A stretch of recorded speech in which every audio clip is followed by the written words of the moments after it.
আসসালামু আলাইকুম। সবাই কেমন আছেন? আশা করি সবাই ভালো আছেন। আজকে আমি খুবই গুরুত্বপূর্ণ একটি টপিকস, একটি ফোল্ডার কীভাবে নতুন খুলবেন কম্পিউটারের উপরে এবং ফোল্ডারের উপরে মাইক্রোসফট ওয়ার্ড কীভাবে একটি ফাইল ওপেন করবেন সেটা শেখাবো।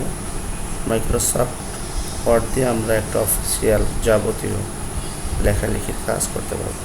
প্রথমে আমরা কম্পিউটার অন করে কম্পিউটার ডেস্কটপে যেয়ে রাইট বাটন ক্লিক করব এবং এখান থেকে আমরা নিউ এ ক্লিক করব। তারপরে একটা পপআপ আসবে, এখান থেকে ফোল্ডারে ক্লিক করে আমরা ফোল্ডারে একটা নাম দিয়ে দিব, এন্টার ক্লিক করব। এরপর যদি আমরা এই ফোল্ডার রিনেম করতে চাই তাহলে কিবোর্ড থেকে F2 প্রেস করব, অথবা আমরা রাইট বাটন ক্লিক করে এখান থেকে রিনেমে ক্লিক করব।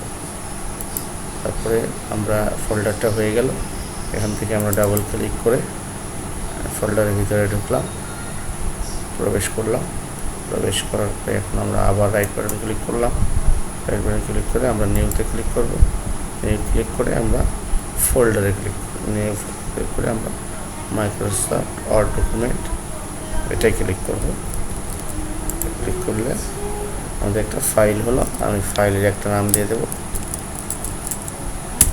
এবার আবার আমরা এটাকে ডাবল ক্লিক করে আমরা আমাদের যে ফাইলটা আসলো এটা ওপেন করব। আজকে আমরা শুধু ফাইলটা ওপেন করাই শিখব। আগামী ক্লাসে আমরা এই মাইক্রোসফট ওয়ার্ড ডকুমেন্টের পুরো পরিচিতি এবং কাজ আমরা ধাপ শিখবো ইনশাআল্লাহ। সেই পর্যন্ত সবাই ভালো থাকবেন, দোয়া করবেন আমার জন্য। আসসালামু আলাইকুম ওয়া রাহমাতুল্লাহি ওয়া বারাকাতুহু।